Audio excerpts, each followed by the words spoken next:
میرا شرابی باپ جب مرا تو کوئی اس کا جنازہ اٹھانے کو تیار نہ ہوا۔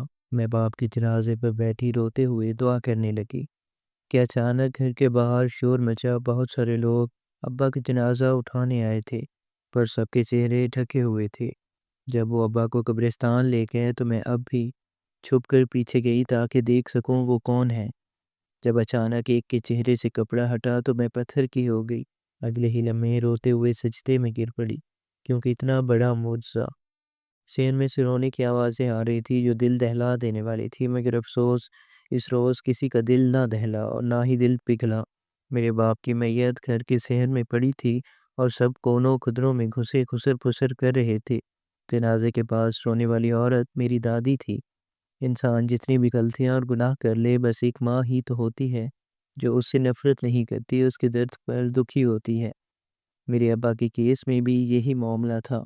انہیں زندگی میں کبھی کسی ہی رشتے سے اپنائیت نہ ملی، نہ ہی مرنے کے بعد۔ صرف ایک دادی تھی جو ان کے جانے پر بہت زیادہ دکھی تھی، باقی کسی کو پرواہ نہ تھی۔ گھر میں موت ہو چکی ہے، ایک ہنستا کھیلتا گھر میں رونق لگا کر رکھنے والا انسان دنیا سے جا چکا تھا۔ ابا کی چارپائی کے پاس سے لگی میں خاموش آنسو بہا رہی تھی اور ان لوگوں کو دیکھ رہی تھی جو بے حس ہو چکے تھے۔ باہر والے تو باہر والے، میرے ابا کے تو ان کے اپنے بھی باہر والے ہو گئے تھے۔ سب نے ابا کی میت کو دیکھ کر جیسے سکھ کا سانس لیا ہو۔ چلو جان چھٹی، لیکن مجھے ابا سے بہت محبت تھی۔ ابا جیسے بھی تھے میرے باپ تھے، اور ان کے مرنے پر اور اپنے یتیم ہونے پر میرا دل خون کے آنسو رو رہا تھا۔ دوستو، کہانی آگے بڑھانے سے پہلے آپ سے چھوٹی سی ریکویسٹ ہے کہ ہمیں سپورٹ کریں اور ہمارے چینل کو سبسکرائب کریں۔ اور وہیں میری ماں اپنے کمرے میں یوں بیٹھی تھی جیسے مرنے والے سے ان کا کوئی رشتہ ہی نہ ہو۔ اور وہی میرا عالم فاضل بھائی جس نے بہت علم حاصل کیا تھا اور مسجد کا امام بن گیا تھا، اس نے ابا کا جنازہ دیکھنے اور پڑھانے سے انکار کر دیا تھا۔ اور جب اپنا ہی بیٹا جنازے کو کندھا نہ دینا چاہتا ہو تو محلے والے ہی کیوں دے۔ میرے بھائی کا کہنا تھا کہ وہ ایک گنہگار اور شرابی انسان کا جنازہ پڑھا کر گنہگار نہیں ہونا چاہتا۔ میرا بھائی خدا اور اپنے علم سے بہت محبت کرتا تھا، لیکن اپنے باپ سے نفرت کرتا تھا۔ میں اور دادی بس ابا کی چارپائی سے لگے بیٹھے تھے اور وقت گزرتا ہی چلا جا رہا تھا۔ کوئی بھی ابا کا جنازہ اٹھانے یا پڑھانے کو آگے نہیں آ رہا تھا۔ ابا کی اکلوتی بہن تو جنازے پر آئی ہی نہیں تھی، اور ابا کا چھوٹا اور لاڈلا بھائی صدیق چاچا اکیلے ہی آئے تھے اور میت کو دیکھ کر استہزاء سے ہنس کر چلے گئے۔ اور میرے ابا کے جنازے میں اپنے بیٹوں کو تو نہیں لائے تھے، کیونکہ وہ اپنے بیٹوں کو ایک برے انسان سے دور رکھنا چاہتے تھے۔ چاہے برا انسان مر چکا ہو، میرے ابا کے ساتھ برا ہونے، گنہگار ہونے اور شرابی ہونے کا لقب چھوڑ گیا تھا۔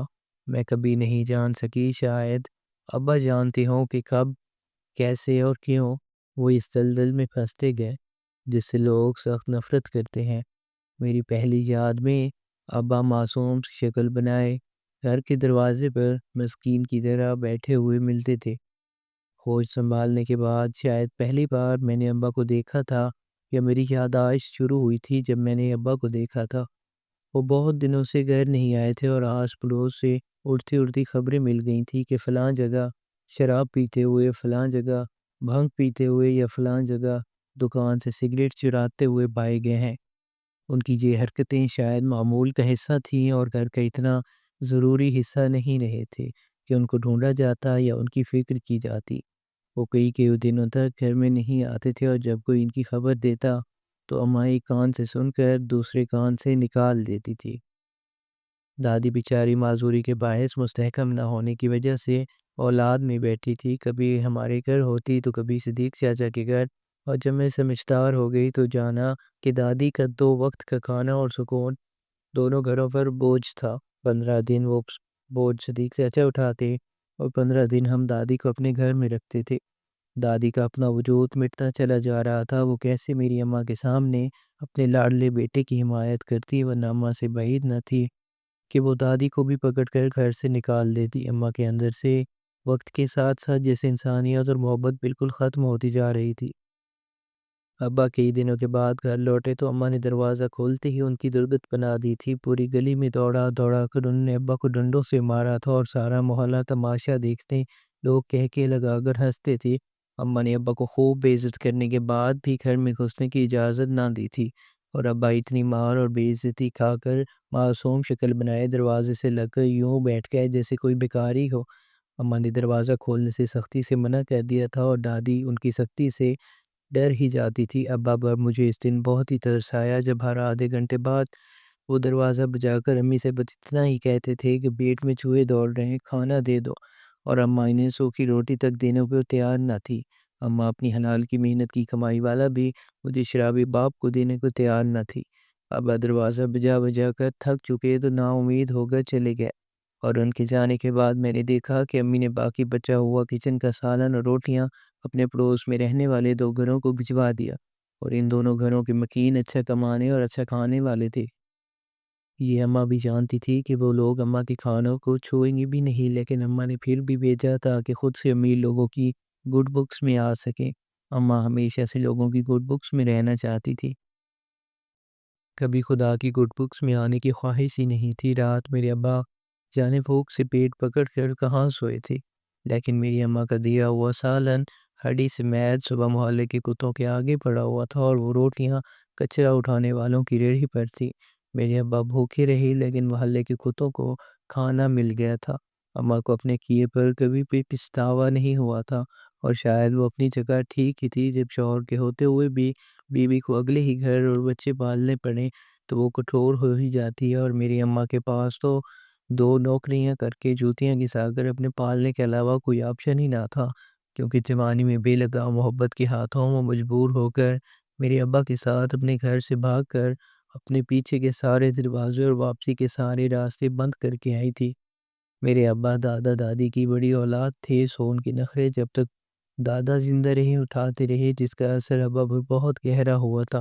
ایک کو تو انہیں ذمہ داریاں سنبھالنے کی عادت نہ تھی، اور دوسرا دادا سے وہ بے پناہ محبت کرتے تھے۔ دادا کے بعد ابا کی حالت خراب ہونی شروع ہو گئی، وہ غلط سرگرمیوں میں پڑ گئے تھے۔ اماں نے بتایا کہ میری پیدائش کے بعد ابا باقاعدہ نشہ کرنے لگے تھے، اور نشہ بھی کوئی عام نشہ نہیں، شراب جیسی خطرناک اور حرام چیز کی لت لگ گئی تھی۔ انہیں دنوں اور مہینوں کے حساب سے وہ گھر نہیں آتے تھے، چاہے پیچھے ان کی بیوی اور بچے جس کی حالت میں رہ رہے ہوں۔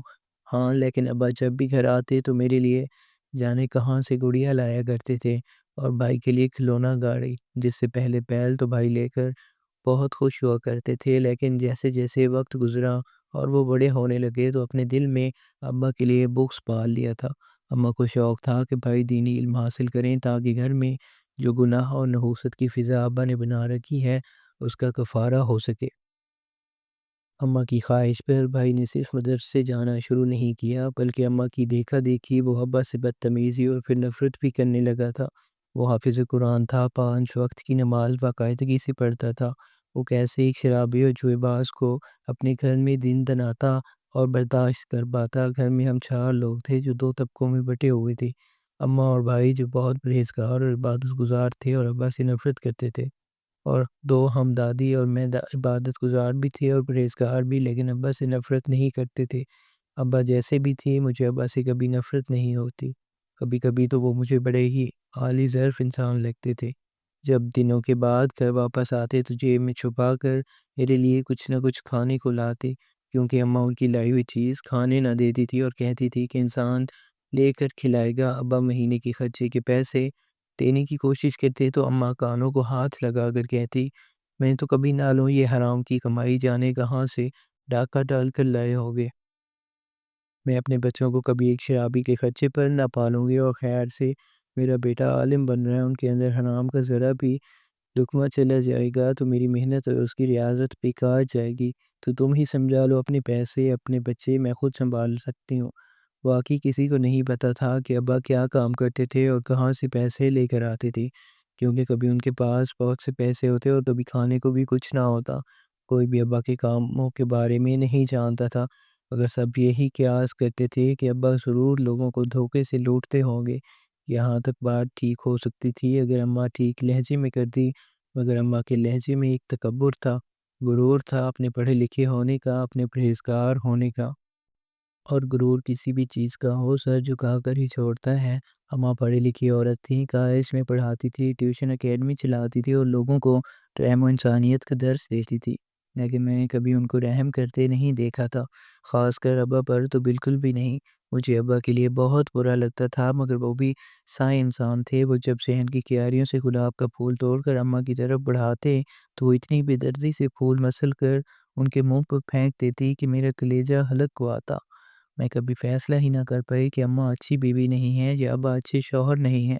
ابا کی کچھ کچھ حرکتیں مجھے بھی مشکوک لگتی تھی، جیسے کہ وہ اپنے کمرے کو ہر وقت تالا لگائے رکھتے تھے، ایسا تالا جسے کھولنا ناممکن سا تھا۔ گھر میں صرف ایک ہی کا کمرہ تھا جس کا لاک منفرد طرز کا تھا، اتنا منفرد کہ ایک دن صدیق چاچا گھر آئے تو لاک دیکھ کر جھٹکے گیا، اور پھر کتنی ہی دیر دادی پر وہ چلاتے رہے تھے، آپ اپنے بیٹے کی اچھی تربیت نہیں کر سکی تھی تو اسے شادی نہ کرنے دیتی، کم از کم کسی لڑکی کی زندگی تو برباد نہ ہوتی۔ اوپر سے 2 بچے بھی پیدا کر کے بیٹھ گیا۔ ان بچوں کا سوچا ہے آپ نے کہ کیا مستقبل ہوگا جب وہ بڑے ہوں گے اور سب لوگ انہیں ایک شرابی اور نشے کے عادی انسان کی اولاد کہیں گے؟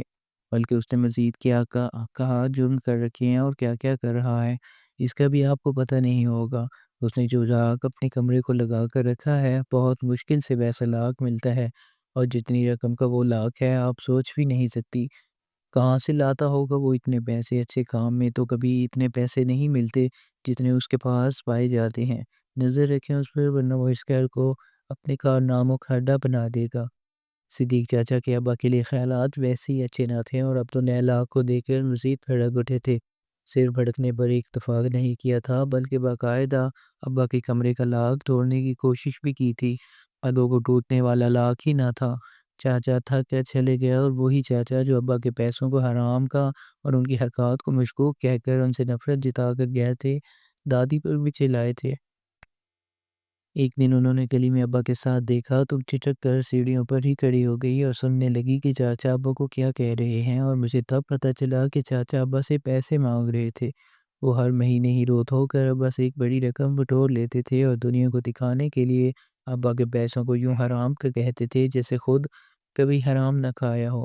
کیا کر سکتے ہیں، دنیا ہے، ہر انسان کے 2 چہرے ہوتے ہیں، جیسے چاچا کے تھے۔ چاچا کو ابا سے نفرت تھی یا نہیں، لیکن اس دن کے بعد مجھے چاچا بہت ہی برے لگنے لگے تھے۔ مجھے منافق لوگ کبھی بھی اچھے نہیں لگے تھے۔ وقت گزرتا گیا اور میں بڑی ہو گئی، لیکن ابا کا پیار میرے لیے کم نہ ہوا، اور نہ بھائی اور اماں کے دلوں سے ابا کے لیے نفرت کم ہوئی۔ میں کب بڑی اتنی ہو گئی کہ اماں میری شادی کے بارے میں سوچنے لگی، اور ان کا پہلا انتخاب چاچا کا بیٹا علی تھا۔ چاچا مجھے پسند نہیں تھے، لیکن علی کافی اچھا تھا، اور شاید میں دل ہی دل میں اسی کو پسند لگنے کی مجھے خود اندازہ ہی نہ ہوا تھا۔ اماں نے دادی کے کانوں میں یہ بات ڈال دی کہ وہ چاچا سے بات کریں کہ چاچا علی کا رشتہ لے کر آئے۔ دادی نے چاچا سے بات کی تو ان کے چہرے پر پھیلی مایوسی دیکھ کر میں سمجھ گئی کہ یقیناً میرے باپ کے نام کا طعنہ دے کر انہوں نے انکار کر دیا ہوگا۔ مگر حیرت اس وقت ہوئی جب 2 دن بعد چاچا اور چاچی ہنستے مسکراتے میرے لیے علی کا رشتہ لے کر آئے تھے۔ چاچا اور چاچی کی مسکراہٹ میری مجھے بڑی بناوٹی سی لگی، بڑی منافق سی، لیکن میں سب نظر انداز کر کے اتنے ہی خوش ہو گئی تھی کہ میرے لیے علی کا رشتہ آیا ہے۔ علی اور میں نے انٹر ساتھ کیا تھا، اور اس کے بعد وہ یونیورسٹی چلا گیا اور اماں نے مجھے گھر بٹھا کر پرائیویٹ تعلیم دلوائی۔ اب اماں اتنی کھٹور اور شکی ہو گئی تھی کہ بھائی کے علاوہ انہیں کسی کا بھی توقع نہ تھا، اور مجھ پر بھی وہ شک کرتی تھی کہ اپنے باپ کی طرح میں کوئی غلط کھیل کھیل آؤں گی جسے وہ برداشت نہ کر سکیں گی۔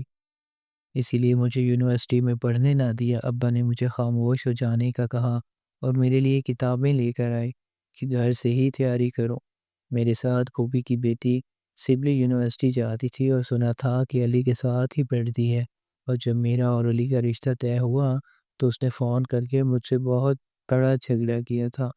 وہ علی کو پسند کرتی تھی اور چاہتی تھی کہ اس کی اور علی کی شادی ہو، اور یہی فیصلہ چاچا اور پھوپھی کا بھی تھا، لیکن علی نے انکار کر دیا اور مجھ سے شادی کرنے کی خواہش ظاہر کی۔ یہ سب سننے میں ہی کتنا دل فریب معلوم ہو رہا تھا کہ وہ لڑکا جسے سب چاہتے ہیں وہ مجھے چاہنے لگا تھا۔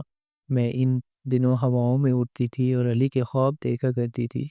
میری چاہت مجھے مل گئی تو میرے اندر بھی جیسے غرور آ گیا تھا، مجھے خود پر اور اپنی خوبصورتی پر ناز ہونے لگا۔ میں بے پناہ خوش تھی، اور مجھے خوش دیکھ کر ابا جو بچوں کی طرح خوش ہو جاتے تھے تو میرا دل کہتا تھا کہ ان کے گال چوم لو۔ وہ چاہے غلط انسان تھے، لیکن میرے لیے میرے پیارے ابا تھے جو مجھ سے بہت محبت کرتے تھے۔ شاید اس جہاں میں سب سے زیادہ محبت وہ مجھ سے ہی کرتے تھے۔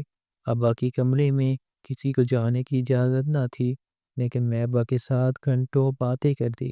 ان کے کپڑے نکال کر دیتی تھی اور میرے سامنے وہ اپنی کمپیوٹر یا الماری میں گھسے کچھ بھی کرتے رہتے یا ڈھونڈتے، میں ایسے نظر انداز کر دیتی جیسے دیکھا ہی نہ ہو۔ ابا کو میں خود سے دور نہیں کرنا چاہتی تھی، لیکن ابا کے قریب ہو کر میں اماں اور بھائی سے ضرور دور ہو گئی تھی۔ بلکہ ان دونوں کو لگتا تھا کہ میں اپنے خدا اور مذہب سے دور ہو گئی ہوں۔ مجھے دیکھ کر نیک راہ پر چلنے کی دعائیں مانگتی رہتی تھی اور بھائی استغفار کر کے گزر جاتا تھا۔ میری اور علی کی منگنی کے چند دنوں بعد میں نے سنا کہ علی امریکہ جا رہا ہے اپنی باقی پڑھائی مکمل کرنے۔ سن کر مجھے تھوڑا عجیب لگا، کیونکہ چاچا کے پاس اتنے مسائل تو تھے نہیں کہ علی کو اتنے دور اتنے مہنگے ملک میں پڑھنے کے لیے بھیجتے۔ لیکن ابا نے یہ کہہ کر مطمئن کر دیا کہ علی یونیورسٹی کی طرف سے اسکالرشپ پر جا رہا ہے۔ میں بھی خوش ہو گئی کہ باہر سے پڑھ لے گا تو اس کا فیوچر بن جائے گا، اور اس کے ساتھ میرا فیوچر بھی تو جڑا ہوا تھا۔ امریکہ جانے کے بعد وہ ہر روز مجھے کال کرتا تھا، مجھ سے گھنٹوں باتیں کرتا اور اپنے پیار کے یقین دلاتا تھا۔ وقت کپڑے لگا کر اتارتا گیا، پتہ ہی نہیں چلا، اور علی کی پڑھائی مکمل ہو گئی۔ پڑھائی مکمل ہوتے ہی اسے وہاں اچھی نوکری مل گئی تھی۔ وہ تو چھٹی پر پاکستان آ گیا۔ میرے گھر والے تو شادی کے لیے تیار بیٹھے تھے۔ ماں نے میرا اچھا خاصا جہیز بھی بنا دیا تھا، اور ابا نے چپکے سے میرے لیے 2-4 سیٹ بنوا کر اماں سے چھپا کر مجھے دے دیے تھے۔ ابا کی اسی محبت کو میں فین تھی جو وہ کر لیتے تھے، کسی کو پتہ بھی نہ چلتا۔ علی واپس آیا تھا، اماں بہت سارے تحائف کے ساتھ صدیق چچا کے گھر گئیں تاکہ لگے ہاتھوں شادی کی تاریخ فکس کرنے کا بھی کہہ دیں، مگر وہ لوگ ٹال گئے، اور پھر جیسے ٹالتے ہی گئے بہت جلد ہم سب بھی سمجھ گئے کہ صدیق چچا ٹال مٹول سے کام لے رہے ہیں۔ ان کا کوئی ارادہ نہیں تھا میری اور علی کی شادی کا، وہ شاید علی کا بھی کوئی اور ارادہ نہیں تھا۔ ہم سب کے سروں پر قیامت تو تب ٹوٹی جب علی اور شبلی کی منگنی کی خبریں ہم تک پہنچی۔ میرے تو جیسے پاؤں تلے سے زمین ہی نکل گئی تھی۔ اتنے سالوں سے میرے ساتھ محبت کے دعوے کرنے والا علی کیسے کسی اور سے منگنی کر سکتا ہے، میں یہ سوچ بھی نہیں سکتی تھی۔ بلکہ علی اور چاچا نے ملتے ایسا گھناؤنا کھیل کھیلا تھا کہ ہم سب حیران رہ گئے تھے۔ انہوں نے ہم سب کو بے وقوف بنا دیا تھا، اور ہم سب بن بھی گئے تھے، جس وجہ سے علی اور چاچا نے اتنا بڑا ناٹک کھیلا تھا۔ وجہ جان کر تو سب کے بدن میں کاٹو تو لہو نہ رہے والی بات ہو گئی تھی۔ زندہ لوگوں پر قیامت کیسے پڑتی ہے اور آسمان ٹوٹ کر کیسے گرتا ہے، اس کا نظارہ ان دنوں ہم نے کر لیا تھا۔ میری حالت اس مسافر جیسی تھی جو ساری زندگی ایسے راستے کے عشق میں مبتلا رہا جو منزل تک ہی جانا تھا۔ علی کبھی بھی مجھ سے محبت نہیں کرتا تھا، یہ حقیقت جان کر تو جیسے میں مر ہی گئی تھی۔ اسے ہمیشہ سے سبلی پسند تھی اور وہ اسی سے شادی کرنا چاہتا تھا، لیکن ساتھ ہی اپنا فیوچر بھی اتنا سیکیور کرنا چاہتا تھا کہ سبلی کو دنیا کی ہر آسائش دے سکے، اور اپنے ان خوابوں کے لیے اس نے میرا استعمال کیا تھا۔ وہ خاندان کا سب سے پڑھا لکھا اور ہینڈسم لڑکا تھا، اس لیے میری اماں ابا کو اس سے بہتر میرے لیے کوئی نہ لگا۔ اوپر سے ابا میرے دل میں موجود علی کے لیے پسندیدگی کے جذبات سے بھی آگاہ تھے، اسی لیے میری خوشیوں کے لیے وہ صدیق چاچا اور علی سے بے وقوف بن گئے تھے۔ علی کی منگنی مجھ سے کروانے کے پیچھے چاچا کی بہت بڑی چال تھی۔ انہوں نے میرے سکیور فیوچر کے نام پر ابا کو راضی کیا کہ علی کو باہر بیچنے اور فائنینشیل سپورٹ کرنے کے لیے، اور میرے بھولے ابا ہمیشہ رشتوں سے دھوکہ کھا جاتے تھے۔ انہوں نے یہ سوچ کر علی پڑھ لکھ کر باہر ہی سیٹل ہو جائے گا تو ان کی بیٹی کو بھی باہر لے جائے گا۔ علی کو باہر بھیجنے کی حامی بھر لی، اور 2 سال تک باقاعدگی سے علی کی تعلیمی اور دوسرے اخراجات اٹھاتے رہے تھے۔ تبھی تو ان 2 سالوں میں ابا کو دیکھ کر مجھے محسوس ہوتا تھا کہ وہ کنگال ہو چکے ہیں، ان کے پاس پیسے ہی نہیں ہوتے تھے۔ علی نے ماسٹر پلان بنایا ہوا تھا، میرے نام پر اپنا فیوچر بنا لیا اور پھر کسی اور کے نام خود کو کر دیا۔ میری حالت ان دنوں بد سے بدتر ہو گئی تھی، اور ابا جو مجھے ہمیشہ کچھ دیکھنا چاہتے تھے میرے ٹوٹے دل کے درد کو برداشت نہ کر سکے اور اپنا دل بند کر بیٹھ گئے۔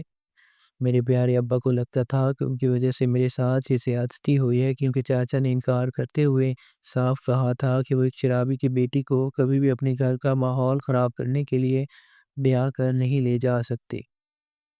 ابا نے سب برداشت کیا تھا، لیکن یہ سب برداشت نہ کر سکے اور مجھے چھوڑ کر ہمیشہ ہمیشہ کے لیے دنیا سے چلے گئے۔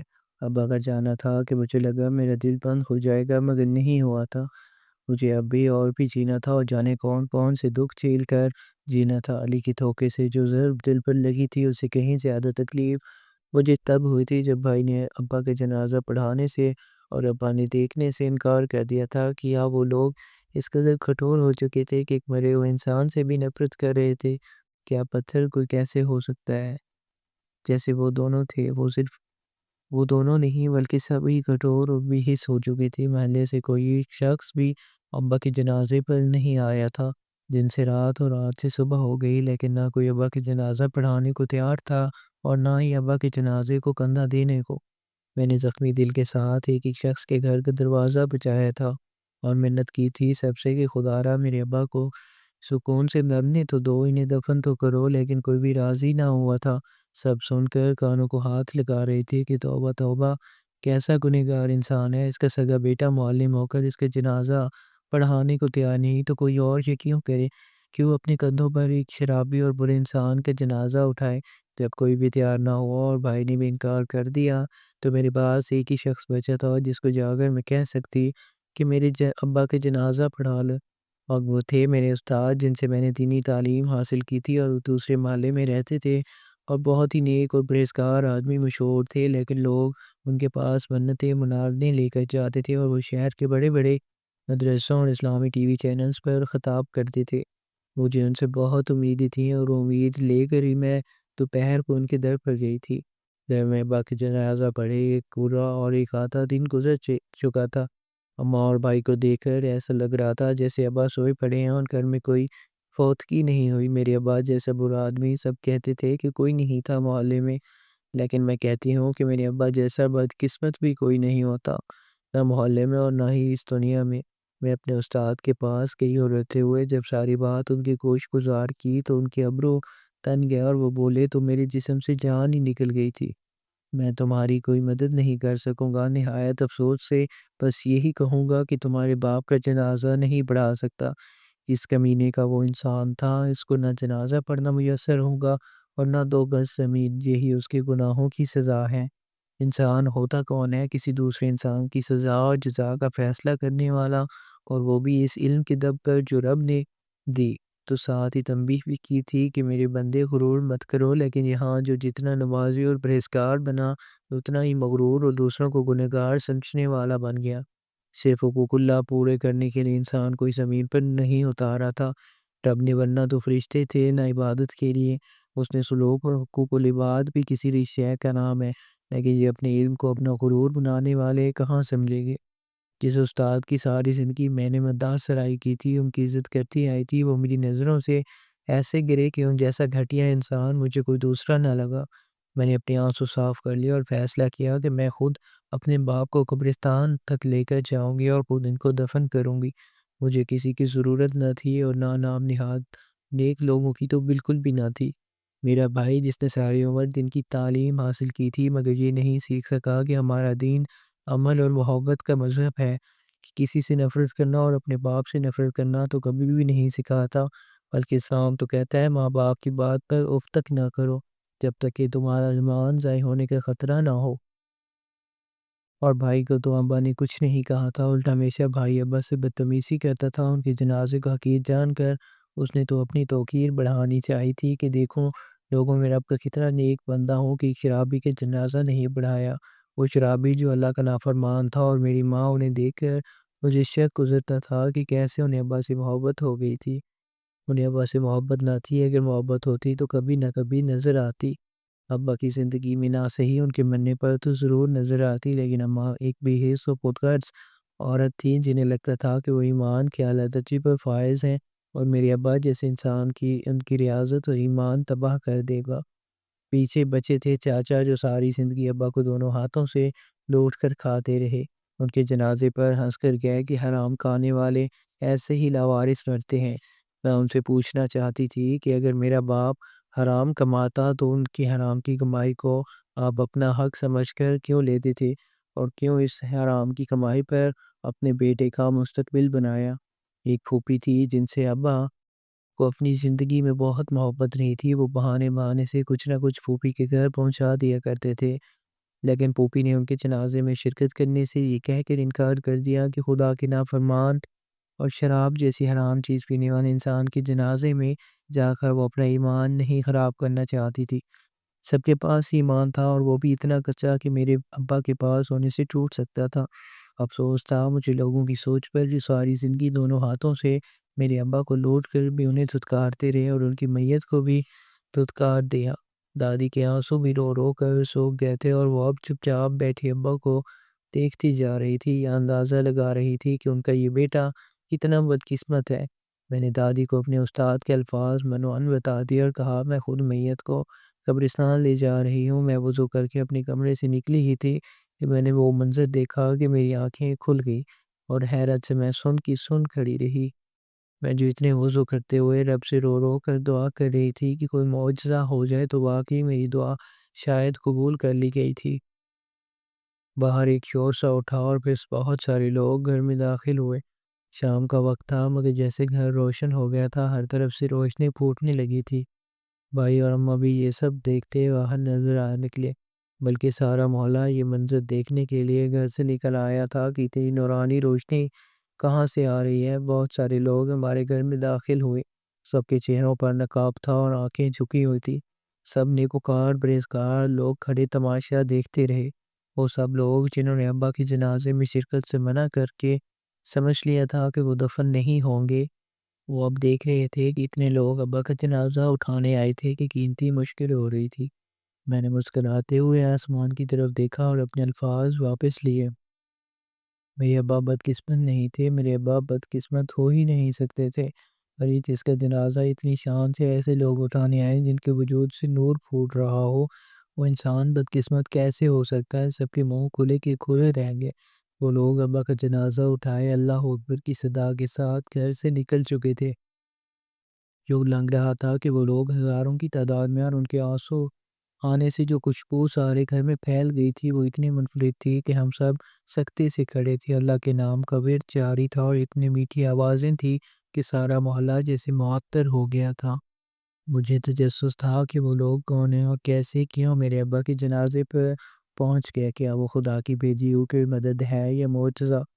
بہت سے سوال تھے جو میرے اندر ابھر رہے تھے۔ میں جلدی سے جلدی وہاں پہنچنا چاہتی تھی تاکہ اپنی آنکھوں سے سب دیکھ سکوں۔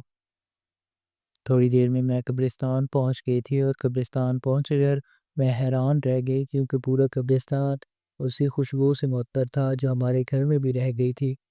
کچھ ہی دور اللہ اکبر کی صدائیں آ رہی تھی۔ میں ایک جگہ چھپ کر کھڑی ہو گئی اور سب اپنی آنکھوں سے دیکھنے لگی۔ جیسے جیسے میں دیکھتی گئی مجھ سے اپنے پاؤں پر کھڑے رہنا مشکل ہو گیا تھا۔ میں نے زندگی میں ایسا منظر، بلکہ کسی نے بھی اپنی زندگی میں ایسا منظر نہیں دیکھا ہوگا جیسا میں نے اپنی آنکھوں کے سامنے دیکھ رہی تھی۔ میرے ہاتھ پاؤں کانپنا شروع ہو گئے تھے اور چہرہ پسینے سے شرابور ہو گیا تھا۔ وہ منظر ہی ایسا تھا کہ کوئی بھی ہوتا تو وہ ٹھہر جاتا، جیسے میں ڈھیر ہو گئی تھی۔ میں نے دیکھا کہ ابا کی میت سے روشنی پھوٹ رہی تھی، ایسی روشنی کہ میں نے کبھی نہ دیکھی تھی۔ کیا انسان کے ساتھ بھی ایسا ہو سکتا ہے جسے ساری دنیا کافر کہنے لگی تھی، شرابی، بدکردار اور پتہ نہیں کیا کیا کہتی تھی؟ اس کے لیے رب نے اتنا بڑا معجزہ کر دیا تھا، ایسا معجزہ کہ میں سجدے میں گر گئی تھی اور رو رو کر خدا سے معافی مانگنے لگی، کیونکہ میں نے اپنے ابا کو بدقسمت جانا، جبکہ ان جیسا خوش قسمت تو شاید ہی دنیا میں کوئی ہو۔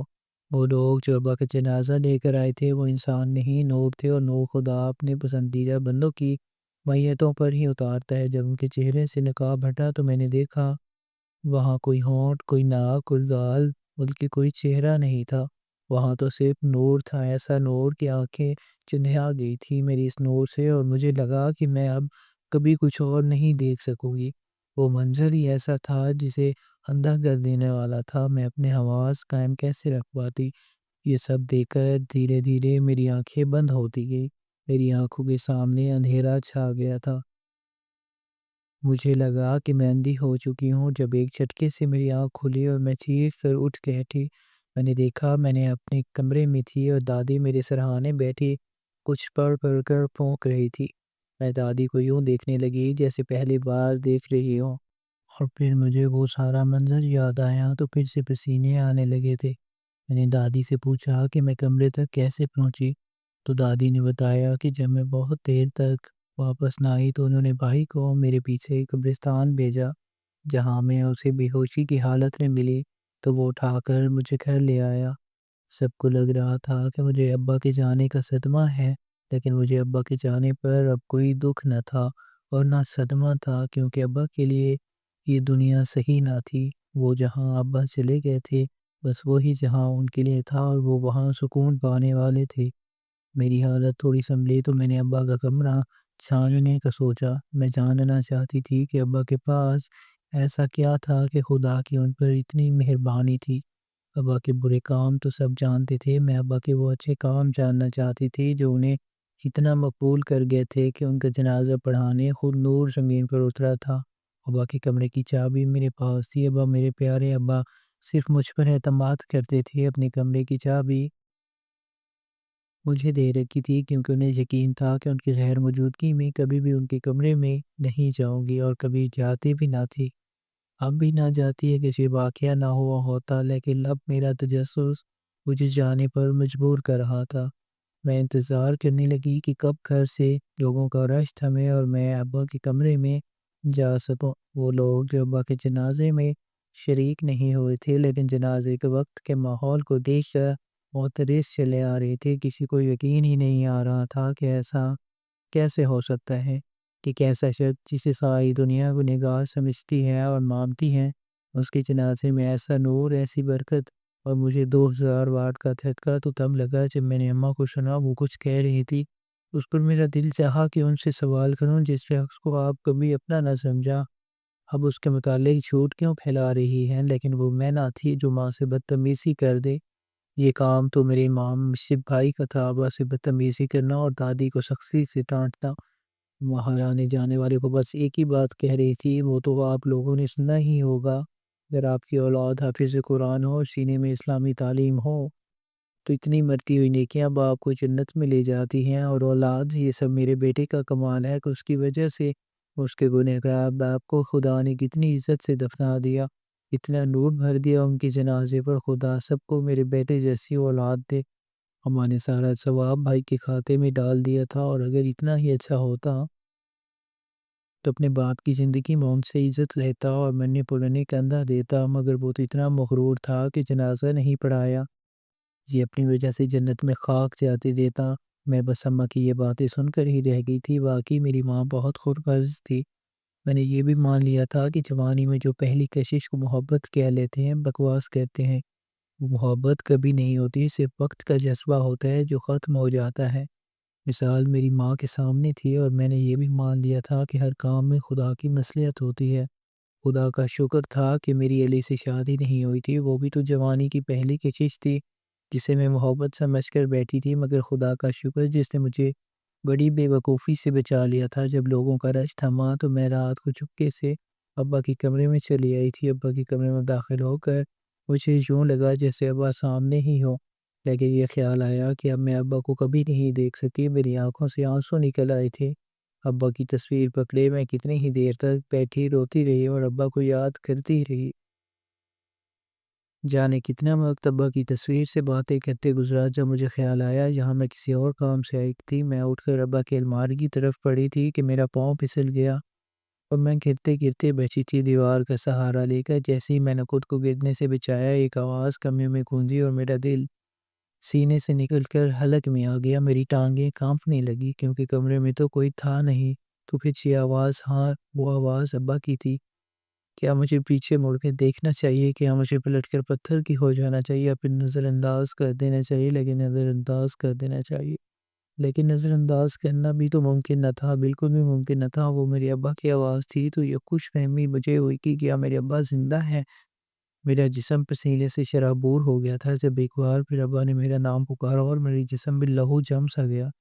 ابا سے بہت محبت تھی، مگر ان کے مرنے جانے کے بعد ان کی آواز سن کر خوف میں مبتلا ہو گئی تھی، اور ڈرتے ڈرتے رخ موڑا تھا کہ سامنے دیکھ کر میرے پاؤں منجمد ہو گئے۔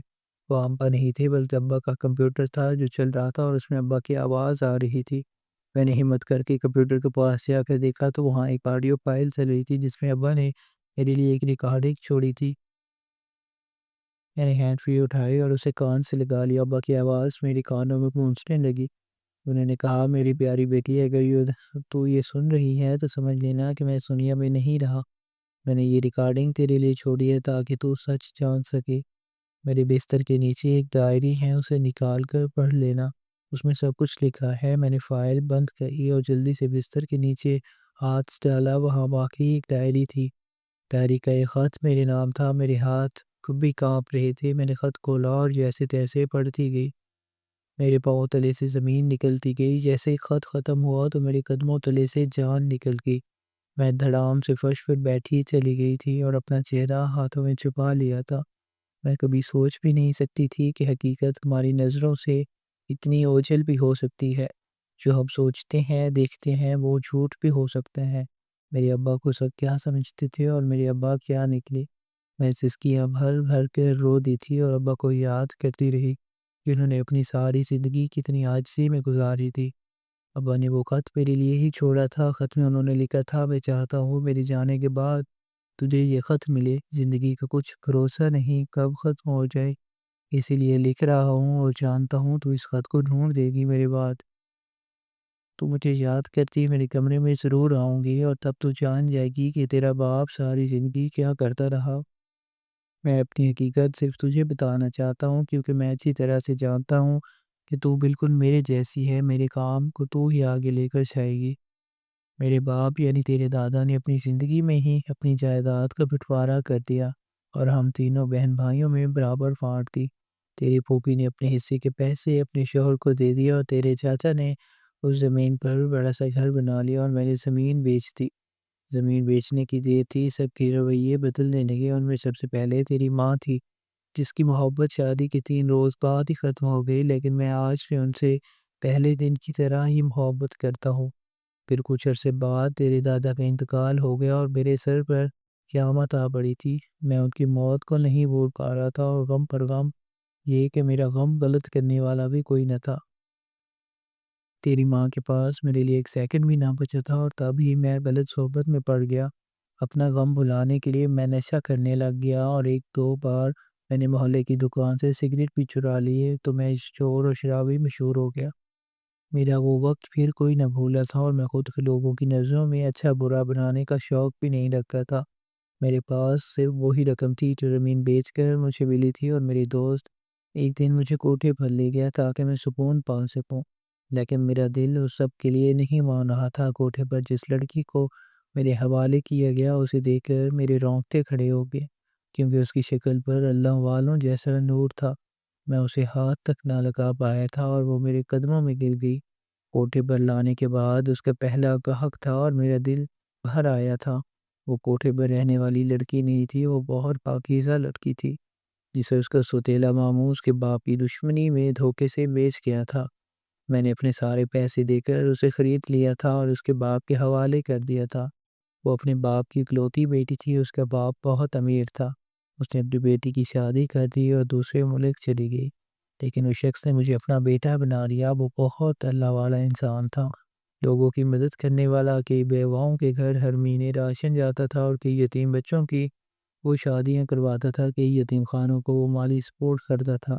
اچانک سے وہ بیمار ہوا تو ساری ذمہ داریاں مجھے سونپ دی۔ وہ انسان اتنا نورانی اور خدا ترس تھا کہ میں اس سے بہت متاثر اور سب والے کام چھوڑ کر اس جیسا اللہ والا بننے کی کوشش کی، لیکن دنیا میرا ماضی بھول نہیں رہی تھی۔ پھر میں نے دنیا کی فکر چھوڑ دی اور اپنے رب کو راضی کرنا شروع کر دیا۔ اس بزرگ کے بعد سب ذمہ داریاں میں نے سنبھال لی۔ میں چاہتا تو کبھی گھر نہ آتا، لیکن گھر میں میرے بچے اور میری بیوی تھی جن سے ملنے کو میں بے چین ہو کر دوڑا چلا آتا تھا۔ میں آنے سے پہلے بھوکا رہتا تھا کہ میری ماں کے ہاتھوں کا کھانا کھاؤں، لیکن وہ بھی مجھے کمی بیشی نصیب ہوتا تھا۔ میں مزے سے اپنی زندگی گزار سکتا تھا، لیکن تو میری مجبوری تھی۔ تجھ سے دور نہیں رہ سکتا تھا، اس لیے گھر ہی آتا، لیکن اب میں چاہتا ہوں کہ میرے بعد تو سب کچھ سنبھالے۔ میری جگہ جاؤ اور اپنی دادی کے ساتھ وہیں رہو۔ تیری ماں اور بھائی ایک دوسرے کے لیے کافی ہیں۔ تو میری بہادر بیٹی ہو، میری جگہ تو سب ذمہ داریاں اچھے طریقے سے نبھاؤ گی، اور تجھے جس نے دل دکھایا سب کو معاف کر دینا۔ میں بھی معاف کر چکا ہوں۔ ابا کی تحریر پڑھ کر میں سسکیاں بھر بھر کر رو دی تھی۔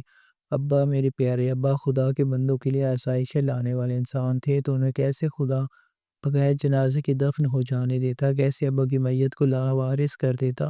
خدا اپنے نیک بندوں کو کب اکیلا چھوڑتا ہے؟ میں نے اپنے آنسو صاف کرتے ابا سے عہد کیا تھا کہ ان کی تمام ذمہ داریاں میں نبھاؤں گی۔